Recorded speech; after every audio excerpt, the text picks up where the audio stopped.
Hello दोस्तों, तो स्वागत है आपका उत्तराखंड कोर्स की क्लासेस में। तो हमारी जो हिंदी क्लासेस चल रही थी, उसमें हमने अभी तक जितना भी यहाँ पर कवर करा है आई होप आप सभी लोगों को बहुत बेहतर तरीके से वहाँ पर आ गया होगा समझ में। तो हमने जो पिछली क्लास में करा था, तो वहाँ पर हमने करा था शब्दों और अक्षरों के रूप में डिफाइन। शब्द किसे कहेंगे, अक्षर किसे कहेंगे, इस तरह से हमने करा था और इसे विस्तारीकरण और संग्रहित करना मतलब शब्दों को किस तरह से विस्तार पूछ दिया जाता है, कभी-कभी क्वेश्चन आ जाते हैं, तो ऐसे क्वेश्चन भी हमें देखने चाहिए। क्योंकि क्या होता है कि कुछ एक भी हमारा पॉइंट अगर गलत जाता है, तो हमारा 1 मार्क्स वहाँ पे लेस हो जाता है। तो इसलिए हमें सब कुछ आना ज़रूरी है। तो सबसे पहले हम देख लेते हैं कि शब्द एक बार देख लेते हैं, तो सबसे छोटी जो इकाई होती है, वो क्या होती है? ध्वनि होती है। ध्वनि या वर्ण कह सकते हैं, वर्ण कह सकते हैं। वर्ण कह सकते हैं इसको। वर्ण में क्या आते हैं? स्वर और व्यंजन आते हैं वर्णमाला के अंतर्गत और इसके बाद आता है अक्षर बनता है, अक्षर बनता है स्वर। यहाँ पे स्वर और व्यंजन पहले ही आ चुके हैं, स्वर व व्यंजन पहले ही आ चुके हैं। यहाँ अक्षर जो बनेंगे, इनके मेल से जो बनते हैं, वो क्या बनते हैं? अक्षर बनते हैं। अक्षरों के मेल से जो बनता है वो क्या बनता है? शब्द बनते हैं, शब्द बनते हैं।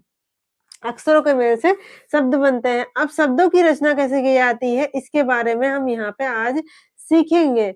आज क्या सीखेंगे हम? शब्दों की रचना के बारे में। अब इसकी शब्द रचना से जो रिलेटेड क्लासेस होगी वो थोड़ी-सी लंबी चलेगी क्योंकि इसके अंतर्गत क्या आते हैं, 4 चीज़ें आती हैं हमारी। ये वाली क्लास में हमने जो पढ़ा था अक्षर, अक्षरों से मिलकर क्या बनते हैं? शब्द बनते हैं। तो एक शब्द में कितने अक्षर हो सकते हैं? 2 या 2 से अधिक। 1 नहीं, 1 होगा तो वो अक्षर हो जाएगा, लेकिन 2 या 2 से अधिक अगर शब्द है, तो क्या बन जाते हैं? सॉरी अक्षर है, तो वो क्या बन जाता है? शब्द बन जाता है। 2 या 2 से अधिक, 2 या 2 से अधिक, 2 से अधिक मेल, अधिक। 2 या 2 से अधिक अक्षरों के मेल से ये बनेगा, तो इसी तरह से हमने कल की क्लास में देखा था। जैसे सपोज़ यहाँ पे रा लिखा है, यहाँ पे दूसरा अक्षर जो है वो धी लिखा है और तीसरा अक्षर जो हो जाएगा का लिखा है। तो कितने ओवरऑल कितने अक्षर हो रहे हैं? ये 3 अक्षर हो रहे हैं। तो ये कितने अक्षर हैं? 3 अक्षर हो रहे हैं और शब्द की बात करें तो कितना शब्द है? ये 1 शब्द है और उसे कहेंगे राधिका।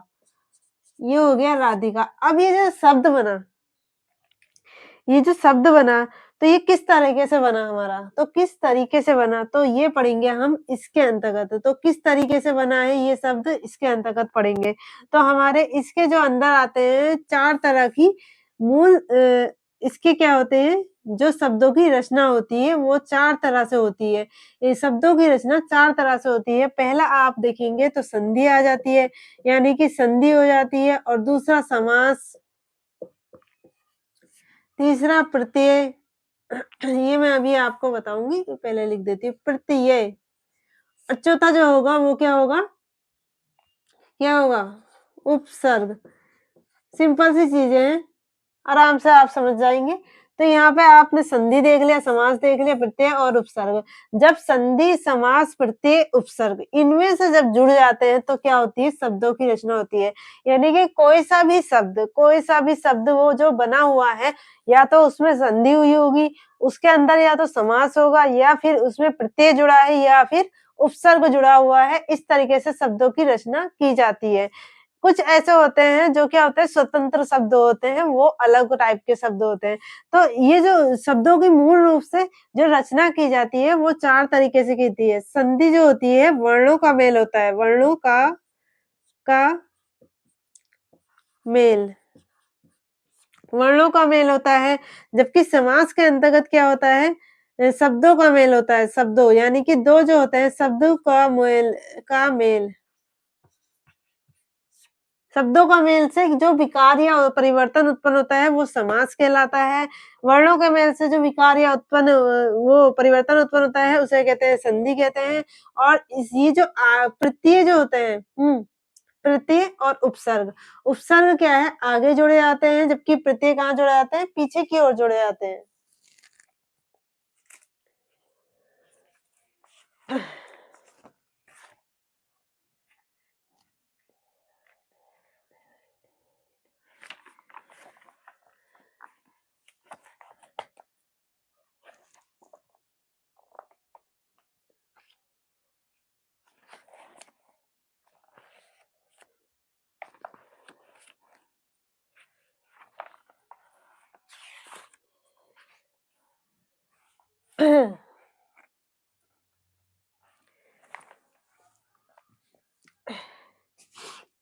उपसर्ग आगे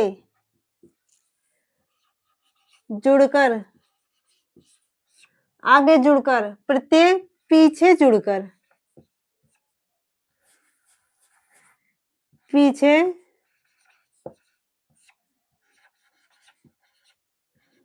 जुड़कर, पीछे जुड़कर किसके? किसी भी शब्द के मतलब शब्दांश के किसके? यहाँ पे जो था हमारे शब्दांश आ जाते हैं, शब्दांश यानी क्या होगा? शब्द का एक अंश होगा, शब्दांश और ये भी शब्दांश के कि मैंने यहाँ से ऐसे लिख दिया है, वैसे ये यहाँ से यहाँ को लिखा जाता, तो मैंने डायरेक्ट लिख दिया है। ये क्या होते हैं? शब्दांश के आगे या पीछे जुड़ते हैं, तो आगे ओ, आगे ऊ मतलब आगे, ऊपर ऊपर कहते हैं ना, तो आगे ऊ, आगे ऊ और पीछे प से पीछे, तो प से मतलब प दोनों में प आ रहा है, तो पीछे जुड़ जाते हैं। ऊपर से जो आगे होता है ऊपर से ले लीजिए आप, तो आगे अगर आगे उपसर्ग उपसर्ग जो होते हैं आगे जुड़ते हैं और प्रत्यय क्या होते हैं? पीछे जुड़ते हैं। इतना आ गया। संधि मतलब क्या होता है? वर्णों का मेल से जब विकार उत्पन्न होता है, विकार या परिवर्तन, विकार या परिवर्तन, यहाँ भी विकार उत्पन्न हो जाता है, विकार। तो कुछ ना कुछ परिवर्तन हो जाएगा उसमें, तो उन्हें कहते हैं समास। समास को हम आगे पढ़ेंगे। अभी हमारा जो टॉपिक रहेगा वो रहेगा आज का संधि। हमें क्या करना है? हमें इस तरीके से पढ़ना है कि हम क्या करें कि सब चीज़ों को अच्छे से समझ लें। अच्छे से समझ लें तो हम किसी भी अगर हमारा कोई सा भी एग्ज़ाम्पल अब ये जो टाइप के हैं, इसमें क्या होता है ना, ये जैसे संधि हो गया, समास हो गया, उपसर्ग प्रत्यय तो आप आराम से लगा सकते हैं। ये कि कुछ-कुछ टफ क्वेश्चन दे देते हैं, तो वहाँ पे पॉइंट कुछ-कुछ मतलब वर्ड्स ऐसे रहते हैं, जो मतलब सोचना ज़्यादा पड़ता है। वैसे तो उपसर्ग और प्रत्यय ईज़िली कर सकते हैं। देखिए, संधि और समास में क्या है, इसमें कुछ-कुछ क्या होते हैं, इनके महत्वपूर्ण नियम होते हैं। समास संधि सबसे अच्छा हम सही तरीके से हम संधि को सीखेंगे पहले कि संधि में जितनी भी संधियाँ हैं हमारी, तो संधियों के बारे में हम अच्छे से सीखेंगे और उसके बाद हम करेंगे समास के बारे में। तो यहाँ पे आपसे क्वेश्चन नहीं पूछेगा कि संधि किसे कहते हैं, समास किसे कहते हैं, शब्द रचना किसे कहते हैं, ऐसा कुछ नहीं आता है।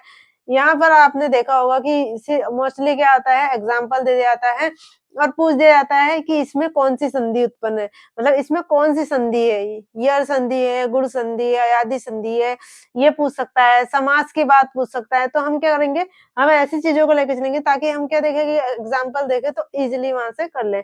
तो ये हो गया हमारा ध्वनि से वर्णों से अक्षर बनते हैं, अक्षरों से शब्द बनते हैं, शब्द से शब्द की रचना होती है। और शब्द की रचना क्या होती है? 4 तरीके से होती है, संधि, समास, प्रत्यय और उपसर्ग। तो चलते हैं अपने टॉपिक की ओर। तो हमारा आज का टॉपिक क्या हो गया? संधि हो गया। इसे याद रखना आप, संधि, समास, प्रत्यय, उपसर्ग मैंने स्टार्टिंग में ही बता दिया था आपको। तो आज का हमारा जो टॉपिक है वो क्या है? संधि है। संधि को हम 1, 2, 3 दिन में ही कवर करेंगे, क्योंकि हम क्या करेंगे, अच्छे से देखेंगे संधि के बारे में एग्जाम्पल के साथ।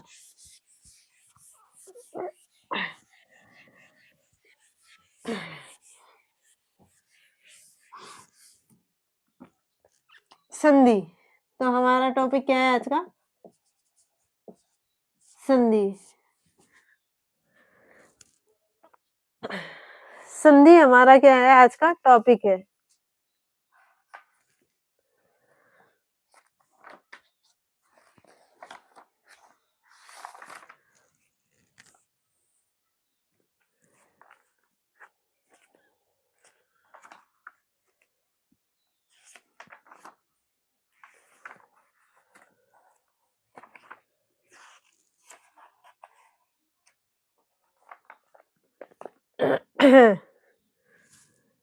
संधि, तो आपने 2 चीज देखी होगी। संधि, संधि मीन्स क्या होता है?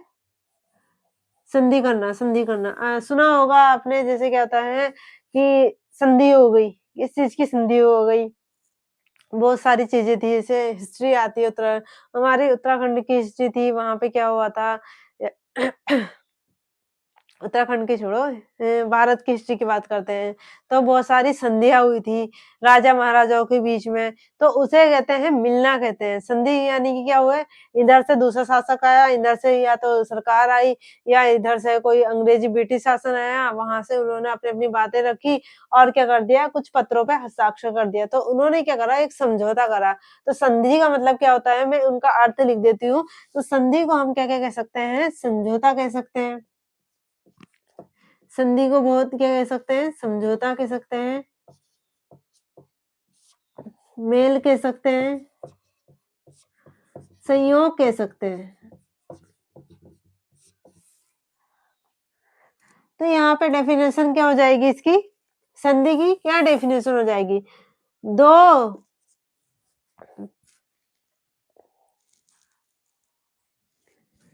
दो वर्णों के परस्पर क्या कह सकते हैं, समझौता। ये खाली मैं डेफिनेशन में डाल रही हूँ समझौता है कि समझने लीजिए जाए, मेल या संयोग, समझौता मेल या संयोग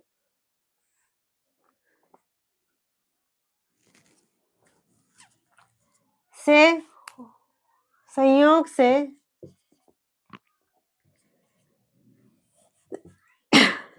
उत्पन्न होने वाले विकार, उत्पन्न होने वाले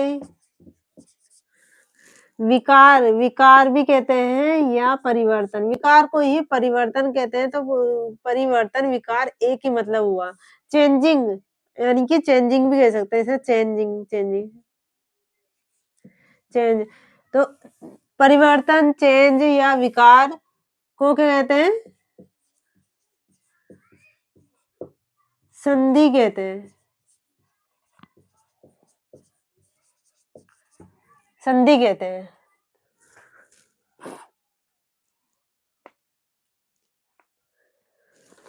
तो ये समझ गए होंगे, दो वर्णों के आपस में जो भी परस्पर मिलते हैं, जब दो वर्ण मिल जाएंगे तो वहां पे क्या हो जाती है, उनके विकार में परिवर्तन हो जाता है, चेंजिंग आ जाती है, या उनके उसमें कुछ ना कुछ चेंज ऐसा हो जाएगा, सूक्ष्म तरीके से होगा। तो वर्णों की बात करिए, यहाँ क्या करिए, वर्णों की बात करिए ना, वर्णों की बात करिए। तो वर्ण में आप क्या देखेंगे, वर्ण में आप याद करेंगे वर्णमाला को, कुछ नहीं सोचेंगे, वर्ण, सीधा बात कही है इन्होंने, वर्णों की बात कही है ना, तो हम देखेंगे सिर्फ वर्णमाला को। जैसे हमारे वर्णों में क्या आ जाता है, आ आ जाता है, अ आ जाता है ना, क आ जाता है, या ई आ जाता है, या ऊ आ जाता है, या फिर कभी-कभी क्या आता है, अहा आ जाता है। ये आ गया, ये आ गया आपका सारा, और कहीं-कहीं पे अंग आ जाता है, ये आ गया। और आपका जैसे वर्णमाला में और क्या-क्या हो सकता है, य आ गया है आपका, य आ गया है, र आ गया है। तो ये इतने सारे वर्ण थे, ये अलग-अलग मैंने उठा के यहाँ रख दिए हैं। तो आप देखेंगे, ये जो आपके ये वाले वर्ण थे, ये क्या आ जाएँगे, ये आ जाएँगे अलग टाइप के, क्योंकि इनको क्या रखा था हमने अलग, क्योंकि ये क्या थे, सबसे ज़्यादा तत्सम शब्दों में यूज़ होते थे। तो इन्हें जो रखा था विसर्ग संधि के अंतर्गत रख दिया, विसर्ग संधि के अंतर्गत रख दिया है। जबकि क वाला यानी कि ये जो व्यंजन थे, व्यंजन जो शब्द थे, व्यंजन सॉरी वर्ण थे, उन्हें कहाँ रख दिया, व्यंजन वर्ण से बनी है व्यंजन संधि, व्यंजन संधि, व्यंजन संधि है। और ये जितने भी हैं बाकी बचे हुए, उन्हें क्या कहेंगे, स्वर संधि कहेंगे, स्वर संधि, संधि। तो मतलब जैसे हमारा क्या यहाँ पे भी अ है, और जो दूसरा शब्द मिल रहा है वो भी क्या है, या तो आ है, या ई है, या ऊ है, कुछ भी हो सकता है, ये सारी चीजें हैं। तो व्यंजन से अगर व्यंजन मिलता है, सॉरी स्वर से अगर स्वर मिलता है, तो क्या कहलाएगी वो संधि, हमारी स्वर संधि कहलाएगी। अब स्वर से जब व्यंजन मिलता है तो वो क्या कहलाएगी, व्यंजन संधि। तो उसमें कोई ना कोई क्या होना चाहिए, व्यंजन होना ही चाहिए। तो व्यंजन में व्यंजन होना जरूरी है, स्वर में स्वर होना जरूरी है, क्योंकि स्वर तो क्या है, स्वतंत्र रूप से तो यहाँ पे व्यंजन का कोई काम नहीं होगा। तो यहाँ पे स्वरों के रूप में ही लेंगे। जब आप देखेंगे स्वर संधि को लेंगे तो स्वर संधि में सिर्फ स्वर ही दिखेंगे, लेकिन व्यंजन संधि में क्या होता है कि स्वर भी आते हैं। क्यों आते हैं? क्योंकि मैंने आपको बताया था ये जो क है, ये किस-किस फॉर्म में है? ये जो क है, ये क हलंत और प्लस अ के फॉर्म में है, तो हम स्वर को तो लेंगे ही वहाँ पे।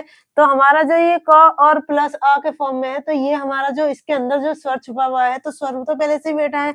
तो स्वर व्यंजन संधि जो होती है, उसके बाद आती है, सबसे पहले आती है स्वर संधि। तो जैसे अ प्लस आ जुड़ जाएगा तो हमारा क्या बन जाएगा? आ बन जाएगा। तो हमारा स्वर से क्या मिल गया? स्वर मिल गया। तो ये हमारी होती है संधियाँ। तो समझे संधि कितनी प्रकार की होती है? स्वर संधि हो जाती है, व्यंजन संधि हो जाती है और तीसरी हो जाती है विसर्ग संधि।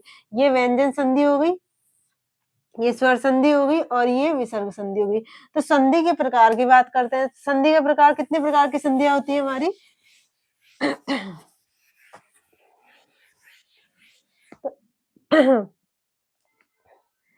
संधि के प्रकार पहले हम मेन पॉइंट लिख देंगे। संधि को ऐसे भी लिख सकते हैं और बीच में ना करके भी लिख सकते हैं। संधि के प्रकार, संधि के प्रकार तो मैंने आपको 3 तरह की संधि बताई है। एक संधि क्या थी आपकी?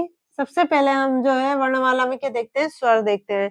तो हमारी जो पहली संधि होती है वो क्या होती है? स्वर संधि। तो पहली संधि का नाम होता है स्वर संधि। अब ये जो स्वर हैं, जो भी यहाँ पे वर्णमाला में रखे हुए स्वर वर्ण हैं, वो यूज़ करे जाएँगे स्वर संधि के अंतर्गत। दूसरा आ जाती है आपकी व्यंजन संधि।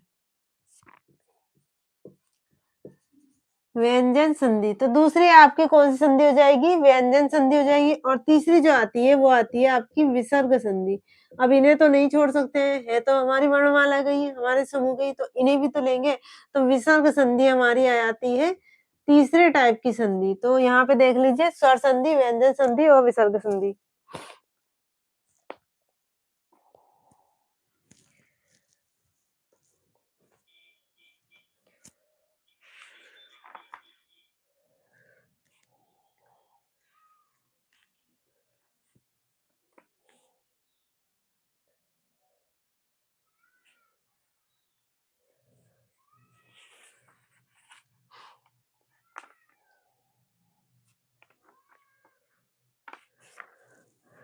तो इस संधि की बात करते हैं, फिर इस संधि की बात करते हैं, फिर इस संधि की।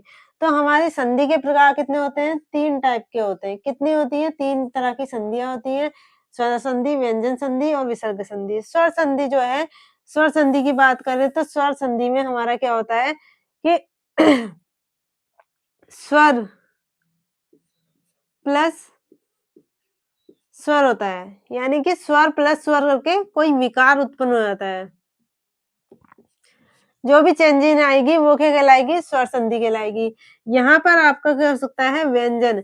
सबसे पहले क्या आएगा? व्यंजन आएगा क्योंकि व्यंजन संधि है। व्यंजन प्लस या तो स्वर आ जाए वहाँ पे, स्वर हो सकता है, जुड़ता हुआ जो दूसरा शब्द है वो क्या हो सकता है? स्वर हो सकता है या फिर व्यंजन हो सकता है।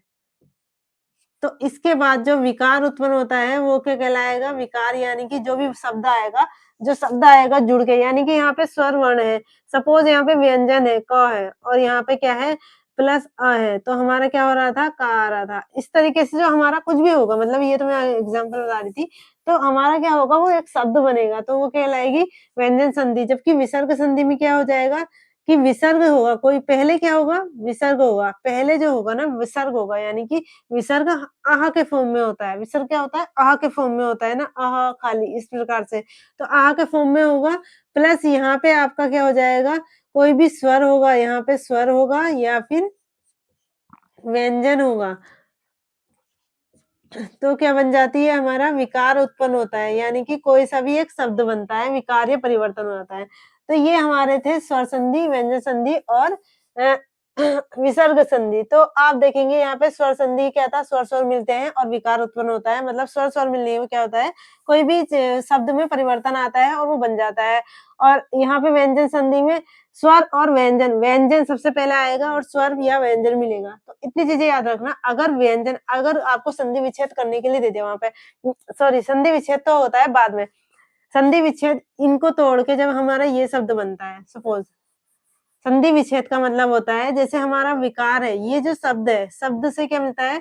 शब्द शब्द को हम तोड़ देते हैं तो हमारी क्या हो जाती है, ये संधि में के टूट जाता है, ये प्लस फॉर्म में हमें लाना होता है, तो उसे कहेंगे संधि विच्छेद, यानी कि शब्द को तोड़ना, शब्द को तोड़ना संधि विच्छेद, अलग कर दिया। तो हमें ये शब्द दिया होगा और हमें ये बनाना होगा। तो क्वेश्चन तो सेम ही हम, क्योंकि यहाँ हमें पता होगा तो हम देख लेंगे कि इसके अंदर क्या है। तो अगर हमारे जो वर्ण के अंदर है, क्या है, व्यंजन आ रहा है पहला, और दूसरा जो है या तो स्वर है या व्यंजन है, तो वो कौन सी संधि है, व्यंजन संधि है, याद रखेंगे। इनके नियम अलग-अलग है। अगर पहला वाला वर्ण स्वर है, दूसरा वाला भी स्वर्ण है, तो क्या होगी, वो कौन सी संधि होगी, स्वर संधि होगी। पहला वाला विसर्ग है, मतलब पहले में क्या आ रहा है, विसर्ग आ रहा है, दूसरी साइड में जो प्लस में है उसके साथ में यहाँ पे क्या लिखा है, स्वर लिखा है या व्यंजन लिखा है। सपोज अ लिखा होगा या क लिखा होगा, कुछ भी लिखा होगा, विसर्ग हमारा यहाँ होगा और हमारा कुछ शब्द बन रहा होगा, तो हम इसको देखेंगे, ये विसर्ग संधि है। अब इसके अंदर जो भी इनको नियम रखे हैं वो अलग-अलग चीज़ है, तो हमें वहाँ से पूछेगा कि इसका या तो संधि विच्छेद करो, ये संधि करो, या फिर अगर ये दिया होगा ये वाला पार्ट तो हमें इस तरीके से तोड़ना होगा। तो इतना आप समझ गए। अब देखते हैं हमारी सबसे पहले स्वर संधि। स्वर संधि क्या होती है, जब स्वर से स्वर मिलता है तो विकार उत्पन्न होता है और परिवर्तन आता है, तो इस प्रकार की संधि को कहते हैं स्वर संधि कहते हैं। व्यंजन प्लस स्वर या व्यंजन मिलता है, स्वर या व्यंजन, वहाँ स्वर भी मिल सकता है या फिर व्यंजन मिल सकता है, और जो भी शब्द बनता है वो क्या कहलाती है, व्यंजन संधि। विसर्ग के साथ अगर स्वर या व्यंजन जुड़ता है तो वो क्या कहलाती है, विकार, या जो भी शब्द बनता है उसे कहेंगे विसर्ग संधि। तो इतना आप समझ गए। ये हो गया आपके संधि के प्रकार। संधि विच्छेद को आप समझ लेंगे, जब संधि कोई सा भी एक शब्द है उसको क्या करना है, तोड़ना है। कोई सा भी एक शब्द है उसे तोड़ना है, तो हमारी जो पहले फॉर्म में लाना होगा उसे कहेंगे संधि विच्छेद। तो संधि के प्रकार ये हो गए। अब यहाँ पे लिख देते हैं स्वर संधि। स्वर, जो हमने स्वर संधि देखी थी, स्वर संधि भी क्या होती है, 5 प्रकार से होती है। स्वर संधि भी क्या होती है, 5 प्रकार से होती है। हमने ये तो देख लिया कि सब स्वर होंगे वहां पर कोई और नहीं होगा, सिर्फ क्या होंगे, स्वर ही होंगे, जैसे आ ई उ ऋषि ए। लेकिन किसी ना किसी नियम के अनुसार उन्हें जोड़ना होगा, तभी हमें पता चलेगा कि हाँ इसमें ये संधि है। तो ये क्या होती है, ये 5 टाइप की होती है। ये कितने टाइप की होती है, 5 टाइप की होती है। स्वर संधि कितने टाइप की होती है, 5 प्रकार की होती है। स्वर संधि होती है 5 प्रकार की। 5 प्रकार की होती है। यहाँ पर आपकी जो संधि होती है उसे कहते हैं दीर्घ संधि।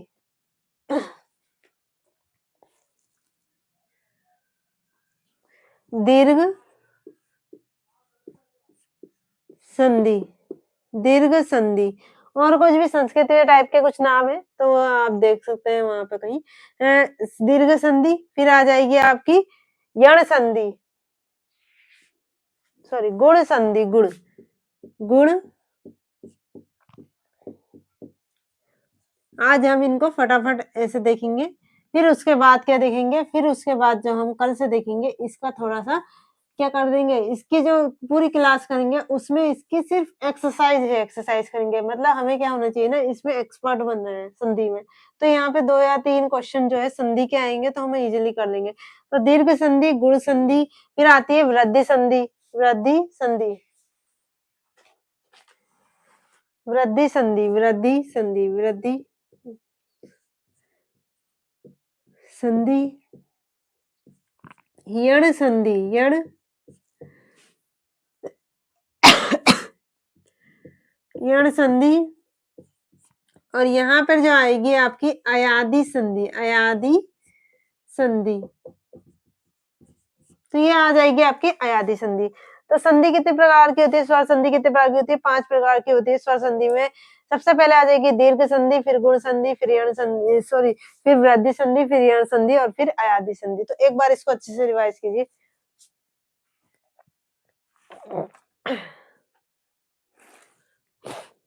दीर्घ गुण वृद्धि यण और अयादि, दीर्घ गुण वृद्धि यण अयादि, दीर्घ गुण वृद्धि यण अयादि, दीर्घ गुण वृद्धि यण अयादि। याद हो गया होगा ये। दीर्घ गुण वृद्धि यण और अयादि। अब हम क्या करेंगे, जितने भी हमारे स्वर थे, स्वर कितने थे टोटल हमारे 13 स्वर थे। कितने स्वर थे हमारे, जो स्वरों की संख्या थी, स्वर जो कितने थे वो कितने थे, 13 स्वर थे हमारे। स्वर कितने थे, 13 थे। तो हम इन सबको लेके चलेंगे। तो हम यहाँ पे देख लेते हैं एक बार वर्णमाला का आ, ई, उ, ई, उ, ऊ, ऋषि, ए, आए, ओ, औ, अंग और आहा। अंग, आहा जो थे उनको क्या करेंगे, उनको अभी साइड कर देंगे। क्यों कर देंगे, वो विसर्ग संधि में से पहुँच जाते हैं। वो विसर्ग संधि में पहुँच जाते हैं, तो हमारे जो वर्णमाला में जो शब्द आ रहे थे, वो आ रहे थे ये वाले। ये वाले जो हैं हमारे इस वाली संधि में यूज़ किए जाते हैं, समझे? अब इनको किस तरीके से यूज़ करेंगे वो हम देखेंगे यहाँ पर। जब क्या मिलते हैं, छोटा-छोटा, छोटा-छोटा, छोटा प्लस छोटा, ये छोटा था, ये भी छोटा था, या फिर ये बड़ा हो सकता है। तो ये क्या बन जाएगा, बड़ा बन जाएगा। बस छोटा-छोटा, छोटा-छोटा, छोटा या छोटा या प्लस बड़ा।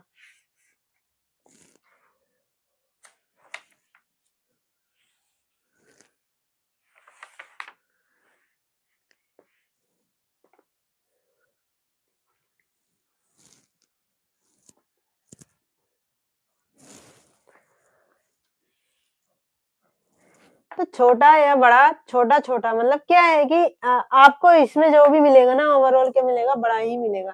तो हम छोटा-मोटा नहीं करते, इसमें सुनते हैं फटाफट।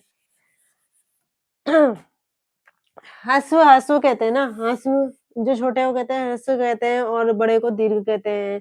तो अ या आ, या तो शुरू में जो होगा अ होगा या आ होगा, प्लस अ या आ, ये हो सकता है। ये हो सकता है, ये हो सकता है, ये हो सकता है। इनमें से कुछ भी हो सकता है। यहाँ प्लस का चिन्ह है। प्लस का चिन्ह क्या है? 2 शब्द हैं। उनके बीच में क्या है? प्लस दे ही दिया है। ये भी ये या तो स्मॉल आ हो जाएगा या बड़ा आ हो जाएगा, या स्मॉल आ हो जाएगा या फिर बड़ा आ हो जाएगा, कुछ भी हो सकता है। इसको अगर हम जोड़े हैं तो हमारा क्या बन जाता है? यहाँ पे ओवरऑल कैपिटल आ ही मिलेगा। हमें क्या मिलेगा वो? कैपिटल आ ही मिलेगा। दीर्घ संधि में क्या होता है? बड़ा मिलता है। दीर्घ मीन्स होता है बड़ा, और हमें क्या मिलता है? दीर्घ संधि में बड़ा मिलता है। बड़ा मिलता है, दीर्घ संधि में हमें मिलता है बड़ा। इसी तरह से हम ई को देखेंगे, उ को देखेंगे। तो ये जो भी होंगे, जो छोटे वाले होंगे उनसे क्या बन जाएगा? बड़ा। आप चाहो उ से ऊ को मिला दो, कैपिटल ऊ बन जाएगा, और ई से ई को मिला दो तो कैपिटल ई मिलेगा। तो इस तरीके से छोटे वाले जो होते हैं, छोटे से क्या मिलता है? हमें बड़ा मिलता है। समझे? छोटे हो या बड़े हो, मिलेगा हमें क्या? बड़ा ही मिलेगा। जैसे आपका ई हो जाएगा, दूसरा आपका क्या मिलेगा यहाँ पर? ये आपका फर्स्ट पॉइंट हो गया, ये आपका सेकंड पॉइंट हो जाएगा, ये हो जाएगा अ, दूसरा क्या होता है? ई या कैपिटल ई लिखा हो यहाँ पर, तो ई या कैपिटल ई, दूसरा पार्ट में ई या कैपिटल, इसको अच्छे से बाद में करेंगे। अभी यहाँ पे सिर्फ इसकी क्रिया लिख लेते हैं। तो आपको यहाँ पे कैपिटल ई ही मिलेगा। क्या मिलेगा आपको? कैपिटल ई ही मिलेगा। मतलब आपको जब संधि कर लेते हैं तो क्या मिल जाता है वहाँ पर? कैपिटल ई ही मिलेगा। तीसरा जो है आपका यहाँ पर आ जाता है उ या कैपिटल ऊ प्लस उ या कैपिटल ऊ प्लस यहाँ पे भी स्मॉल ऊ या कैपिटल ऊ, कोई सा भी आ जाए मिलेगा। उसको क्या कहना है? उसको देना है बड़े वाले को ही देना है। मतलब सारी जो मिठाई मिलेगी वो किसको मिलेगी? बड़े वाले को ही मिलेगी। तो ये कहने वाली बात हो गई। तो यहाँ पे ये छोटे का उसके मिलेगा, बड़े में ही फॉर्म में मिलेगा हमें। तो दीर्घ संधि में इतना समझ सकते हैं आप कि अ, ई, उ, आ, ई, उ, 3 ही चीज़ आती है। आपके जो आगे के जो वर्ण थे जैसे ए, ऐ, ऋषि, ओ, औ, वो कहाँ जाएँगे अभी? अभी ये आगे वाली संधि आएगी। तो दीर्घ संधि में बड़े मिलते हैं, और कौन-कौन से मिलते हैं? अब बड़े के फॉर्म में तो आप ए, ऐ भी गिन सकते हैं, लेकिन उसे नहीं गिनेंगे, सिर्फ़ आप गिनेंगे बड़ा आ, बड़ी ई, बड़े ऊ को, बड़े आ, बड़ी ई, बड़े ऊ को। वहाँ कब देखेंगे? जब क्या होगा यहाँ पे, यहाँ ई लिखा होगा, यहाँ पे भी ई लिखा होगा, चाहे वो छोटा ई हो या बड़ा ई हो, मतलब दोनों साइड ई हो, तो ये क्या बन जाएगा? Capital E. तो आप वहाँ पे कहेंगे ये दीर्घ संधि है। यहाँ आ लिखा होगा, ये अ लिखा होगा, यहाँ भी अ या आ होगा, तो क्या बन रहा होगा? वहाँ पे कैपिटल आ बन रहा होगा, तो उसे कहेंगे दीर्घ संधि है। यहाँ पे छोटा या बड़ा ऊ लिखा होगा और यहाँ पे भी छोटा या बड़ा ऊ की कोई ना कोई मात्रा लगी होगी और यहाँ पे कैपिटल ऊ मिल रहा होगा, तो उसे भी कहेंगे क्या? दीर्घ संधि है, समझे? इसके अलावा दूसरा कोई सा भी वर्ण आता है तो उसे दीर्घ संधि के अंतर्गत नहीं ला सकते, तो इसलिए हमें ये 3 चीजें याद रखनी है, आ, ई, उ। ये 3 अगर हमारे आ रहे हैं तो ये क्या कहलाएगी? दीर्घ संधि कहलाएगी। अब बात करते हैं गुण संधि की। कल को हम जो करेंगे इन दोनों को अच्छे से करेंगे। फिर आगे जो करेंगे और संधि फटाफट ऐसे निपटाएँगे।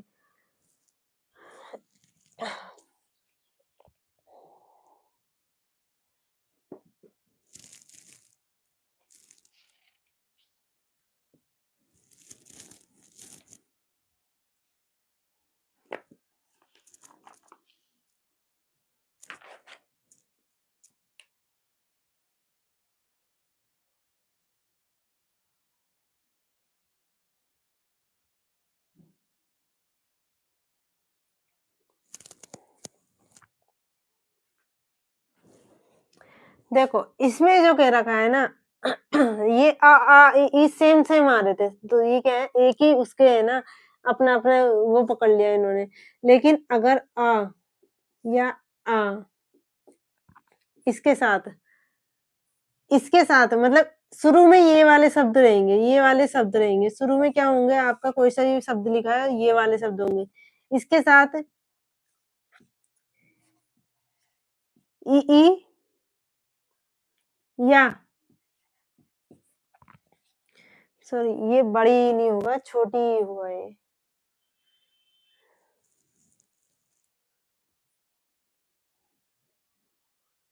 नहीं, यही होगा। उ उ या फिर एक और शब्द आता है या ऋषि, ऋषि होता है ना, तो जब हमारा आ या आ के साथ अगर हमारा ये जुड़ा हुआ मिलेगा तो ये क्या हो जाएगा? ए हो जाएगा। उ या ओ जुड़ा होगा तो क्या हो जाएगा? ये हो जाएगा ओ और यहाँ पे ये क्या हो जाएगा? अर में चेंज हो जाएगा। ये अर में चेंज हो जाएगा। तो ये एग्ज़ाम्पल के साथ लेते हैं ज़्यादा बढ़िया रहता है। इसलिए क्या करेंगे कि कल की क्लास में पहले क्या हो जाएगा ये सारी संधि को हम एक बार देख लेंगे अच्छे से। तो एक वाला जो दूसरी जो क्लास रहेगी हमारी वो क्या रहेगी? दीर्घ संधि की इन दोनों का एग्जाम्पल और ये वाली संधि को कंप्लीट कर देंगे, फिर हम बढ़ेंगे व्यंजन संधि की ओर। तो तब तक के लिए हम दीर्घ संधि में क्या होता है कि छोटे-छोटे को बड़े बनाते हैं, छोटे-बड़े को बड़े बनाते हैं, बड़े-बड़े को बड़ा बनाते हैं। तो सारी चीज़ें क्या होती हैं अपने सेम-सेम जो भी इनकी कास्ट होती है उसके साथ लेके चल रहे हैं। और यहाँ पे ई लेगा, यहाँ ऊ लेगा। ऐसे ही गुण संधि में क्या होगा? गुण संधि में क्या होता है यहाँ क्या-क्या बच गया था आपका? ए और ऋषि ये वाले नहीं आए थे। तो हम जब ये अपनी जाति से हट जाता है। इसकी जाति क्या थी? अ वाली थी। अ वाली के साथ अगर ई डाल दिया तो ये क्या हो जाएगा? ए हो जाएगा। उ डाल दिया तो ओ हो जाएगा। ऋषि डाल दिया तो अर हो जाएगा। तो इस तरीके से चेंज हो जाते हैं। तो मिलते हैं अगली क्लास में, तब तक के लिए देखते रहिए और पढ़ते रहिए। थोड़ी अभी थोड़ा हेल्थ की भी थोड़ी इश्यू चल रही है, इसलिए अब मिलते हैं नेक्स्ट क्लास में और मैं वहाँ पे आपको स्वर संधि के सारे पार्ट्स करवा दूँगी और फिर करेंगे व्यंजन संधि और विसर्ग संधि। लगभग ये क्या हो जाएगी 1 या 2-3 क्लास में ये सब कवर हो जाएगा और हम वहाँ पे अच्छे से देखेंगे एग्ज़ाम्पल के साथ। तब तक के लिए पढ़ते रहिए। जय हिंद, जय भारत।